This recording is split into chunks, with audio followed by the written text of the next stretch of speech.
Welcome to the show.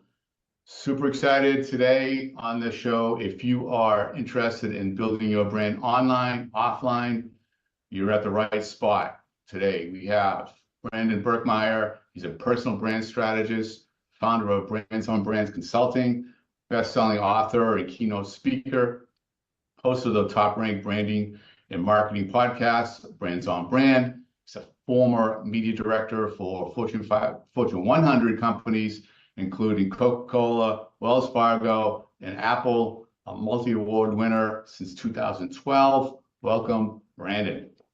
Thanks for having me, Joe. Happy to be here. Happy to talk about the book and personal branding and anything that helps people build their reputation. So the book is Front and Center Leadership, and it's all about, again, building your brand online, offline. And what inspired you to get this book out? Well, first off, when I was writing the book, I had to look back at, what was the thing that I needed when I was growing up? And for me, that was in corporate. That was when I was getting started in the advertising business. And what I didn't have was something to help me figure out, what do I need to invest in to grow in my career? And those skills that would get me to the next level. And those skills, I think, are applicable to anyone. They just weren't skills that I was focusing on. And those skills are things like better communication, better, relationships and influence, and learning how to solve problems and think strategically.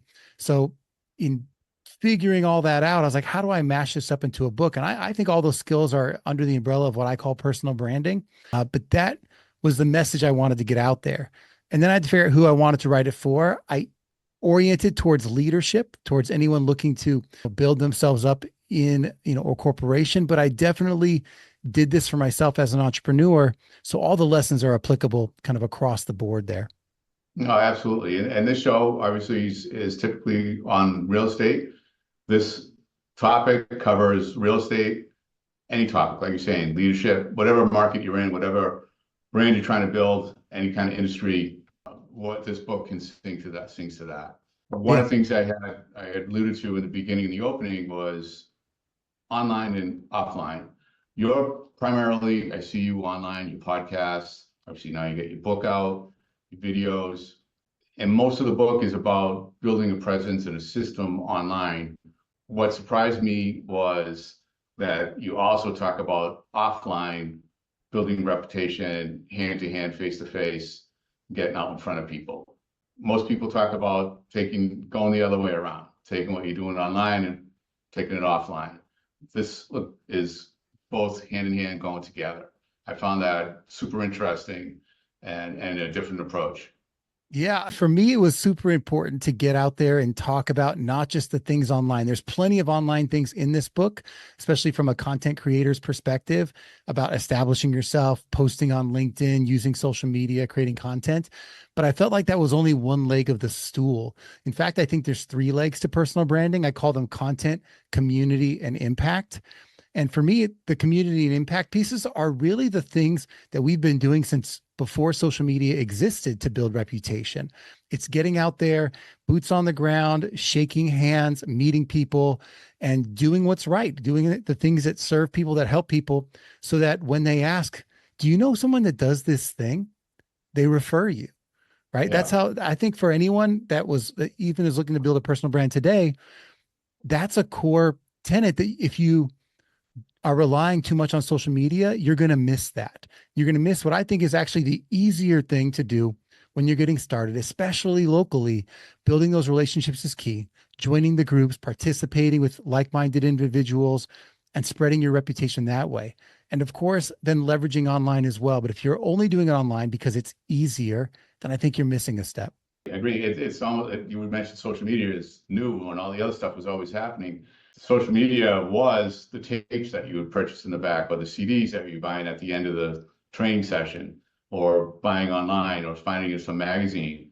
So nothing's changed in the concept. It's just that the delivery mechanism is now online. So you mentioned getting started. What is the most important thing, or what do people have to look out for or think about when they're getting started in this?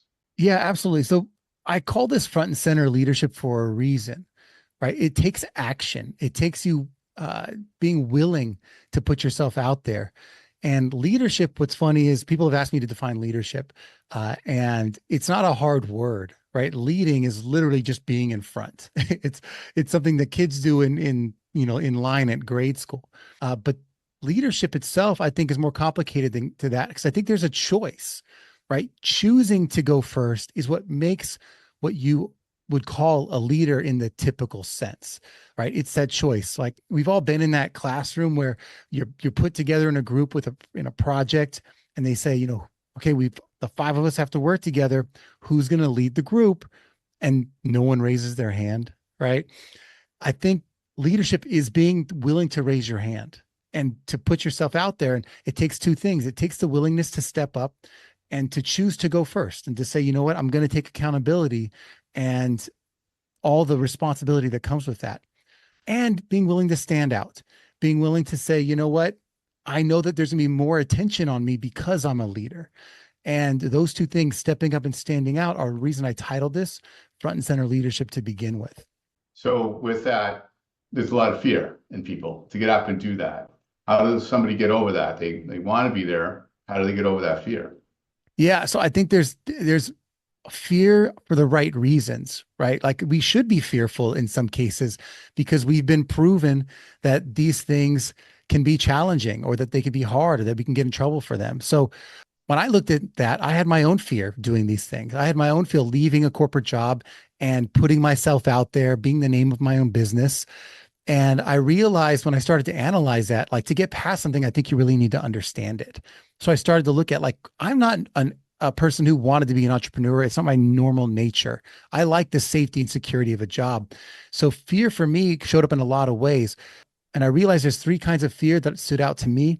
The first I like to call classic reluctance, right? This is, you have fear around doing something because you have a strong reason to not want to do it, right? Maybe you're not in the mood that day, or you don't see the benefit of it. You have a real reason to want to do it. That's just classic reluctance. The second type of fear I like to call thoughtful indecision. This is where, I'm very guilty of this, where you're out there and you're making a pros and cons list. You're analyzing every step of the process. You're dragging your feet, and you don't want to make a decision right away because you want to make sure it's the right decision, right? And for some decisions, that's great. For others, you might need to move quicker than you're allowing yourself to. So thoughtful indecision gets in your way. And the last type of fear, I'd say, is agreeableness. And this is where you are sitting there trying to negotiate with other people, like in that group, and saying, okay, what's the compromise that we can all come to? And that fear is that someone's going to be unhappy with the decision. But what I worry about is the opposite, that if we aren't expressing the things that we truly want, then at some point we're not getting what we truly want. And that's the definition of compromise, is that you're not exactly getting everything that you want. And in some cases, maybe you should. So I think that the fears are rational, but the point is, if you understand them, you might be able to pick and choose when to let that fear make decisions for you. In some cases, great, compromise, or take the longer time to make the decision. In other cases, at just the right moments, it might be really important for you to go with your gut and chase what you want. A lot of that is probably confidence. What do you think? Where somebody doesn't have the confidence, they don't feel like they master their topic, and they're afraid to get out there and make a mistake. Yeah, I would agree. I think confidence is huge. Like, how do you become more confident? Well, you get over some of these things, right? Like, if I was the one who was overthinking something, if I had my 6 months to make the decision, I'm building confidence because I have certainty, because I've done all the checks and balances, right? So confidence is absolutely lacking in a lot of these cases. So for me, I find a different way to establish confidence when I don't have my regular go-tos, right? So if I have a meeting coming up, I might say, okay, what can I do to prepare for this? I don't know what they're going to ask, but I can be better prepared for the meeting. Or if you're, a real estate agent and you're out there and you're meeting a new client, what do you need to do to know about the neighborhoods you're going to go into, right?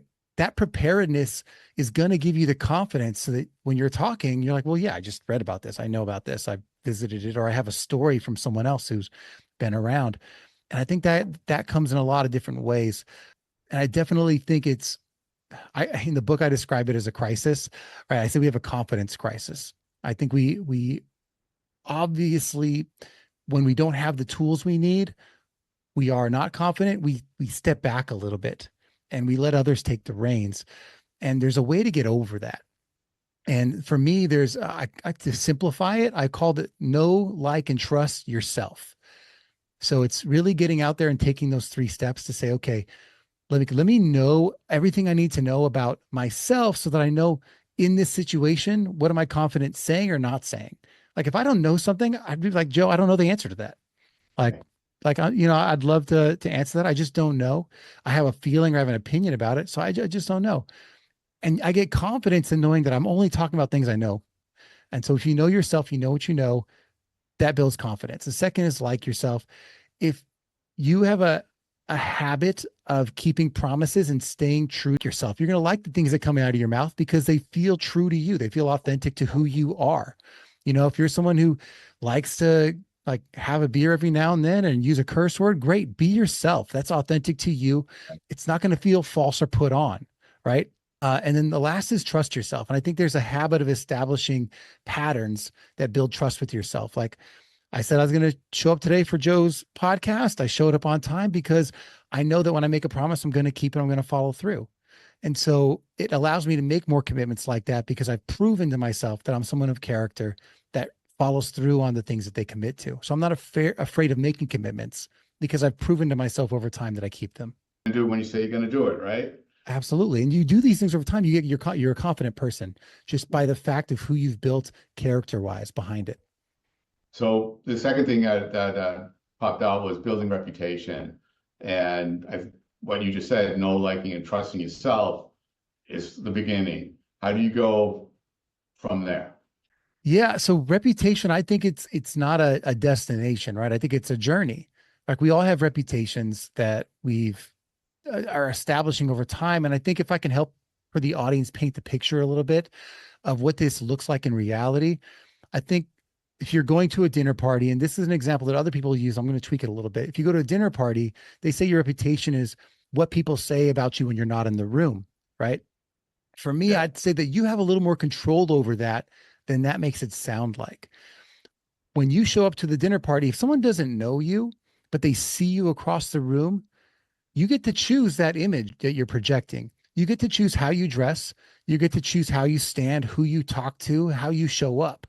So I think there's an element that is yours that I call your brand truth, your identity that you bring to the table. It's what you put out there for the world.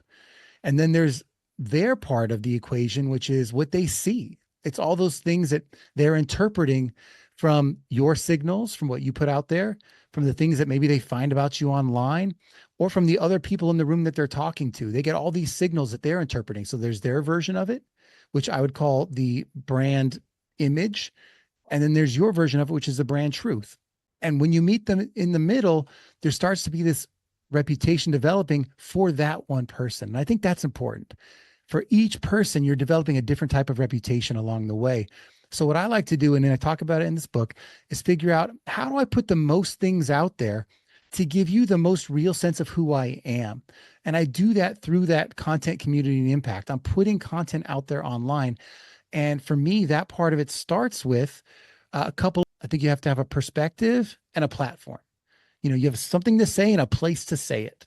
And you can start really small with that kind of stuff. But those are the first couple of steps along the way to building that reputation more actively than just letting it happen to you. Yeah, and consistency in your branding and your image and your reputation isn't an instant snap of the fingers. It's something that builds over time, like you were saying. Yeah, there's definitely habits that you have to develop. I think being consistent is work, right? And what's hard is we don't want to do the work because it's like there's no immediate rewards that are like, oh, I did this thing and suddenly, everyone knows who I am and I'm getting like the better jobs and the bigger raises or the bigger projects or the better clients. It doesn't happen like that. But that's why I say if you think of it as a destination, it's going to mess you up because you're never going to arrive. You're always in process of making it better. So 6 years ago, when I just got started, when I left corporate for the first time, I had no reputation with the people that I wanted to do business with. I had just gotten started. I had no online presence. I didn't have a website. I didn't have a business plan. I didn't have really a product to offer. I just knew I wanted to do some marketing consulting for people. And over time, I was like, okay, today I'm going to start sharing my ideas. I do a couple posts on LinkedIn. I would write a blog or two. I tried out podcasting. I tried out YouTube. I'd go to networking events. I tried the local chambers of commerce and the networking groups. And I started to put myself out there in different ways. And all that work over time, it's like 6 years later, all that work, I'm at a different place than I was then. So you can see, like, I know more people in my community. And when I go to these events, I don't know zero people anymore. I know more people than I did when I started. And those people have introduced me to other people. When I create content online and you look me up, you're not going to just find this one episode with Joe. You're going to find all the things that I've created myself over almost like 300 podcast episodes, plus posts on social media, plus all the interviews I've done with other people where they're interviewing me as a guest. You're going to find all this as evidence. And that doesn't happen overnight. That happens over the course of what has been for me 6 years. So it's a journey and there are steps to it. But I think taking those steps, what's great is they live on forever. They're cumulative. So it's a cumulative advantage. It's appreciating interest for my finance nerds out there. So we're so used to seeing these overnight successes, the TikTokers, or they get 1 million views and it blows up their career. Or they're now somebody instantly like that. The reality is it takes thousands of hours to get it down. And I read in the book, I believe it was in the book, it takes about 1,000 hours to not master it, but start to get some traction and become efficient. Most clients, I'd love to hear what your clients say about that as far as sticking in there and being patient enough. Yeah, I think you have to have the right reasons, right? I talk about like the laws of leadership in the book. And I think for anything you're doing, you have to have four things. One is you have to be stepping up for the right reasons. You have to have the right message. You have to have like what you're going to say and who you're trying to affect and help. So the right reasons, the right message, and you have to be standing out at the right places and then at the right times. So when I talk about the right reasons, what I mean is like you have to understand your motivations and goals. If your goal is to get famous overnight, that's not going to happen for most people. And I think it's a weird goal for most of us, unless you're trying to be an entertainer of some sort. Right. So understanding, like for me, when I started podcasting specifically, one of my goals was to meet other people in my space that were thought leaders and to build relationships. And the podcast, even though it hadn't even been built yet, I could go to a conference and reach out to the speakers at the conference and say, hey, I have a show, I have a platform. I'd love to interview you for that show because, your message is this, the show's message is this, they align well. And guess what? It's PR for them. It's a good looking guest for me that creates association. There's benefits on both sides of that. So even if it was just the very first show, the goal of building better relationships with high profile people was instantaneous. The result was instantaneous because I had a goal that was realistic, that aligned with something.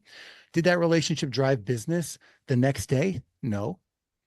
But those relationships over time lead to lots of things. Doors have opened for me in terms of getting better coaching, understanding my trade better. Also, the association of them and other people being on my website. And then eventually referrals. And now that I'm doing more public speaking, they know a lot of the event planners because they've been speaking longer than I have. So there's all these things along the way that if you have the right goals, if you have the right roadmap, then the rewards become more obvious.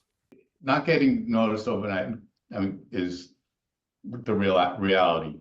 There's still a sea, an oceans of podcasts and shows. How do you get noticed with all that? So yeah, and I think for me, the idea is, what does notice mean to you? Right. So I think the idea is, oh my gosh, it's so crowded because we're thinking we're competing against the top 10 or top 100. And there are, hundreds of thousands of shows out there.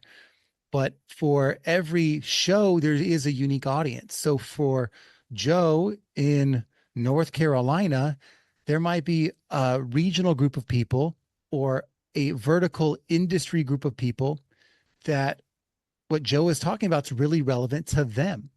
And what's great is like there's a lot of marketing shows out there and branding shows and personal branding shows. And you might say, you know what? I like this person's personality or I like Brandon's personality. You have a choice. And isn't choice awesome?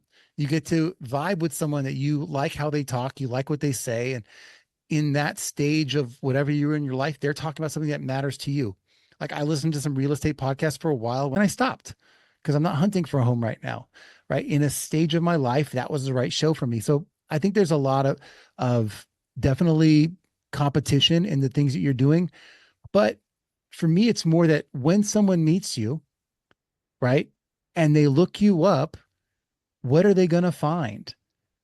And it's not the competition because they've started with you. They've started by knowing you and wanting to know more about you. So they're going to find what you put out there. So if you let the competition stop you, then they're not going to find anything except maybe your Facebook profile, right? And a picture Right. from 1990, whatever. That So happens way too often. yeah. So my thing is, if I was talking to my younger self, it was if I could be more than a resume, I'd want to be a referral. If I could be more than a referral, I'd want to be, have some presence online, like a LinkedIn profile. If I could be more than that, I'd want to show up in Google results more than once. I'd want to start spreading out so that they find more and more proof that backs up the mission that I'm chasing. I think one of the things that stuck out too, because a lot of what you're saying is taken from some of the interviews that you've had, and your podcast and the interviews you're having are actually giving you the material to build on and to continue to grow and offer more. So it's those conversations for everybody that's out and talking to the leaders or influencers in the marketplace. Those conversations can add to your own branding and your own content going forward. Yeah, I love interviews because in an interview, it's two people and new ideas happen, right? Like you and me are talking about things that I haven't exactly talked about this exact way all the time. And I think of new stories because I try to keep it fresh and you're bringing different questions in. So we are together creating something new every time we show up and create content together. And I think that's the beauty of it is that something new ideas, new ways of approaching something show up in conversation. And if I was doing a solo show, all I have is my mind to take me where I want to go. And that's going to be fine too. I like both because in a solo show, I'm just sharing my ideas and expressing myself. People get to hear how exactly I would go through a question top to bottom. In this environment, we're kind of bouncing off of each other. So both are great. But as the host, we as a host have less opportunity to express ourselves, right? Like we're not hearing Joe's ideas on the show as much as you're hearing mine, because that's the job of a host to elevate the other person. So I think the benefit more for Joe is the association and that there's good content as opposed to hearing Joe's expertise. So I like the balance of the two because if Joe doesn't, if his next episode is a solo show, now you get to hear Joe and him in his prime and him talking about his things that he loves, hearing his opinion. Even if it's a behind the scenes, you get to know a little bit more about his personality or the things that he believes in. So I love both. I think that the balance is important. And yeah, if I didn't have an interview show, I wouldn't know the people I know. I wouldn't have the content that I was putting out there as a podcast that I also repurposed into different things I took as lessons in the book to share with other people. So I think, again, these benefits start to roll out in lots of different ways. Yeah, and you just gave me something to add. It's already on the list now on the solo shows. So one of the things that I got out of this, another thing I got out of this is staying curious. We talk about networking, getting out, meeting people, this show, your show, networking with leaders, going out and finding people that you want to connect with and be associated with, staying curious and just asking questions and getting in front of them and learning from them. I got that from part of your book. How do you see that to continue when you're growing forward? Is that something that you ever stop doing? I would say no. You always got to grow. Where do you see that taking you or taking any individual, bring them the confidence to get out and talk to somebody, to get them out there and keep them going? So what's funny is it seems obvious, but it's not, right? Like being the obvious answer to being curious is yes, but it seems like it's that And we'd all, oh yeah, of course I should be curious all the time, but we are not. It is not in our nature to stay curious about all things at all times. We tend to like the ease of a routine. In fact, this is statistically research that's been out there. Gerard Roth, who has a PhD in philosophy and biology, he's a professor out of the University of Bremen, has found that over 80% of our actions take place automatically without us even having to think about it. Our brains strive to turn everything into a routine because thinking is time consuming, right? It's easier to have a routine. It helps our brain conserve energy and minimize risks. But what happens when we're in a routine, right? We don't think about what is the thing I should be curious about.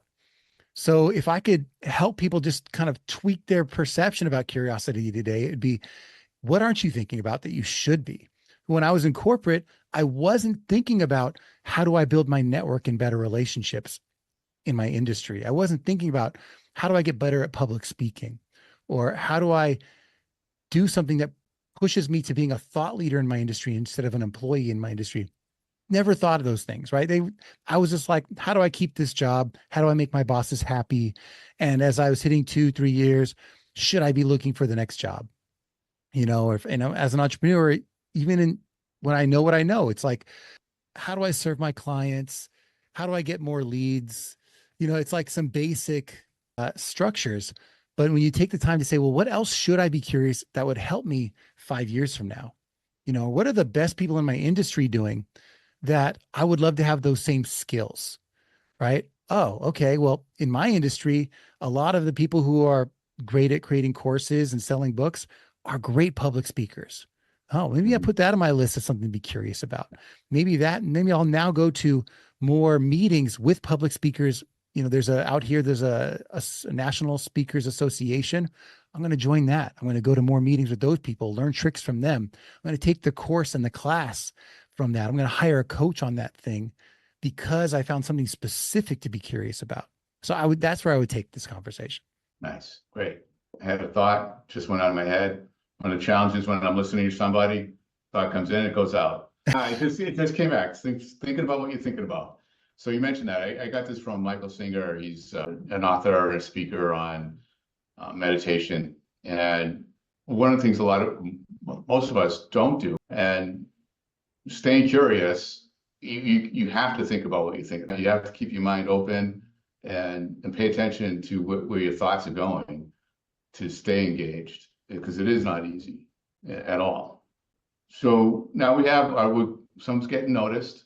They have the confidence, they're out there. How do you keep moving all this forward? So definitely there's a phase where you're just kind of trying a bunch of things and you're starting to get excited, and then you get disappointed because you didn't see the results you want, and you get excited again. So for me, a lot of this is about determination and having the right mentality going into it. So if you were a musician, for example, right? Like the Beyoncés of the world weren't always well known, right? Musicians are great because anyone who knows musicians know that, like, they got started young, they tried lots of things, they went through different genres, they found their voice, and a lot of them still didn't make it, but years and years of effort because they loved it, because they wanted to get better at it, because they found joy in it. So I like to apply that to this thing that I call life, right? That is my business. It isn't just a paycheck for me. I want to be great at something. I want to help people along the way. So for not for everyone is this going to be in perfect alignment, right? Some of us have jobs where it's like, this is just to pay the bills. Fine, great. But for the rest of us that find ways to find joy in the work that we do, I think that it does take that kind of mentality where you're like, I'm going to be doing this forever.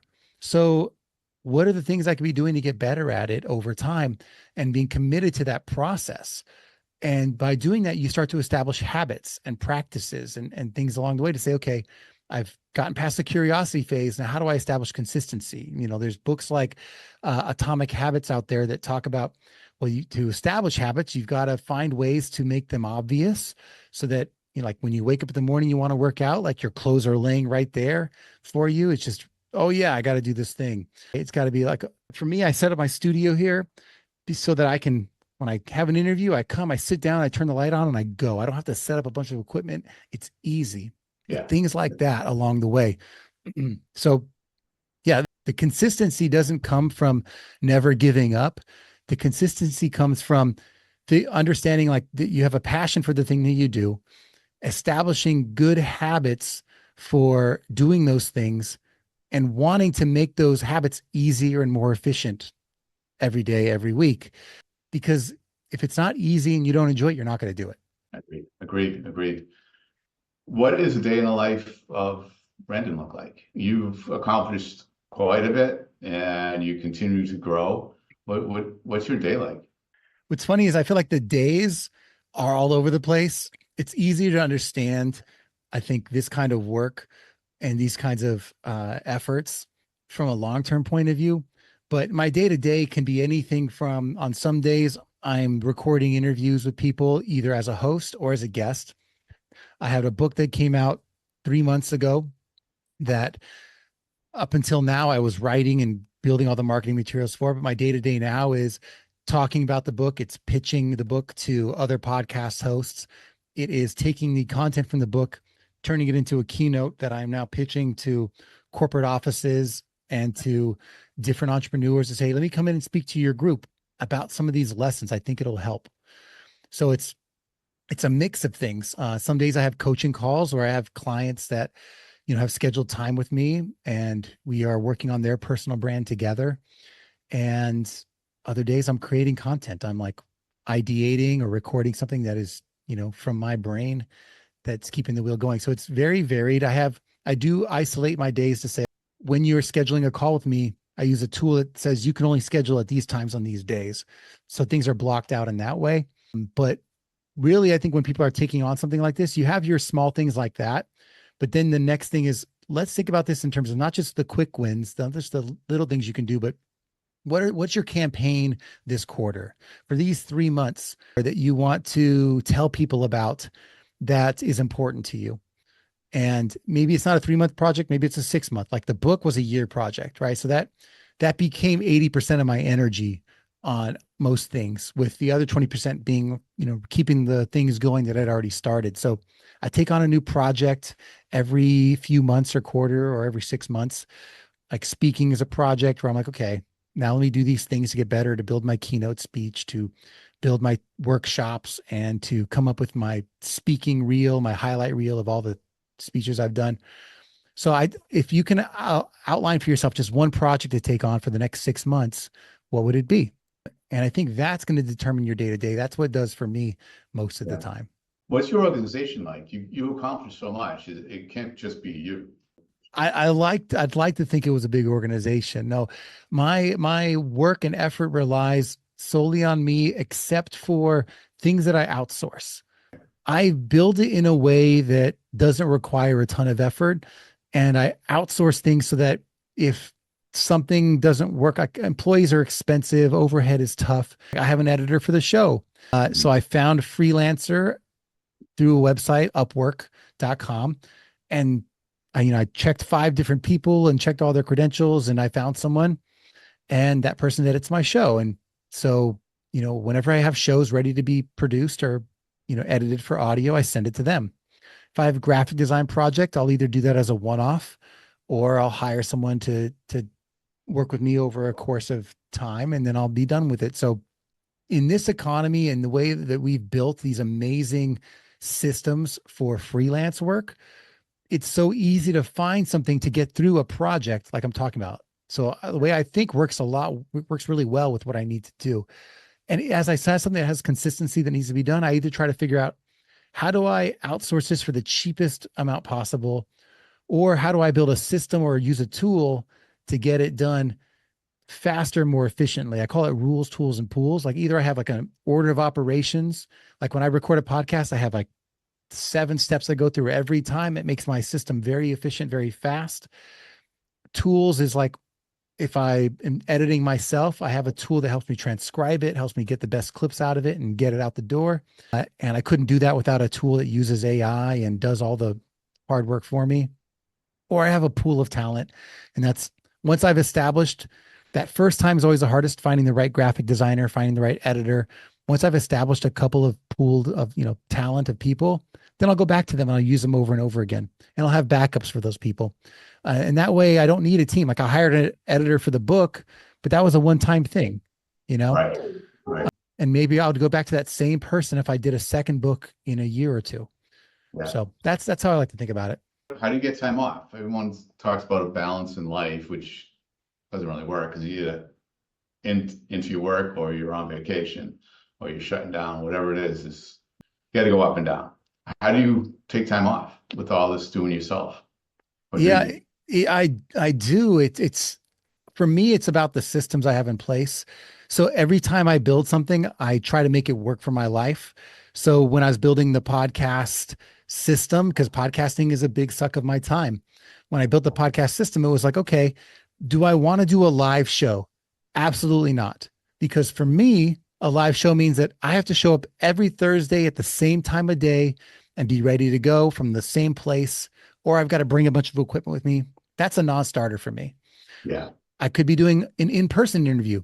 Same problem. It's a lot of extra steps and work. So for me in my lifestyle, I say, you know what? No, I can build this in a way that I can record 5, 6, 7 episodes ahead of time solo, and I can record, 10, 20 interviews ahead of time, fitting them into whenever those things in. Some weeks I have 10 interviews. Some weeks I have 0. It just completely fits into what's going on.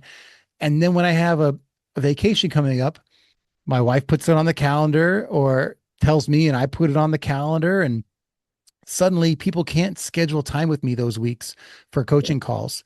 And my podcast guests can't schedule time with me those weeks because they're blocked out. So I really don't have much going on other than a couple of maintenance things in general. And they're usually things that I can get ahead of on my own. Nice. Nice. So keeping it simple is key to your success. Yeah. Well, plus that might be unique to me because I like to do things that I can teach other people how to do it very simply. Like the podcast could be crazy overproduced if I wanted it to be. And because there's a YouTube element, there's a blog element. And, like you've seen some of these YouTube shows, like the editing is insane and great. And they have sound design and like different, effects. And I could do that. It would be a better show.